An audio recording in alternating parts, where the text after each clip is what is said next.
Hey everybody, what is going on? I hope you guys are all doing well, and welcome to another tutorial video. In this video, I'll be explaining to you guys how you can transfer your Google Photos onto a different account. So let's get right into it. Now, Google Photos is of course Google's own cloud storage service for photos and videos and other similar media, and it is directly tied to your Google account. So that means that you globally use up space for both Drive, Photos, and everything other that Google has.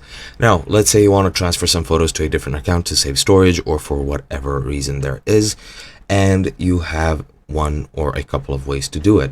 Now, since you cannot directly transfer them, you do need to share them to the other account first.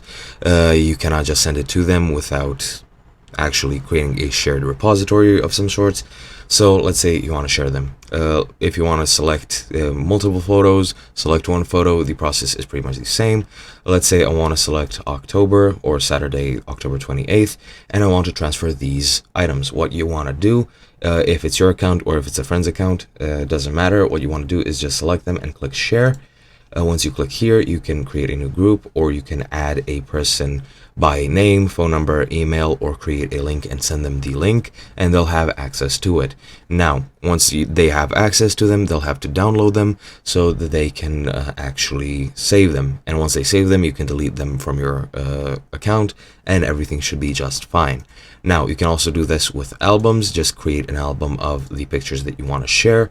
And once you have the album ready, what you want to do is just go into share again and just invite the person to the album as well, and then they can save them. You can delete the pictures, and that is pretty much all there is to it. I hope you guys enjoyed, and I'll be seeing you guys in another video.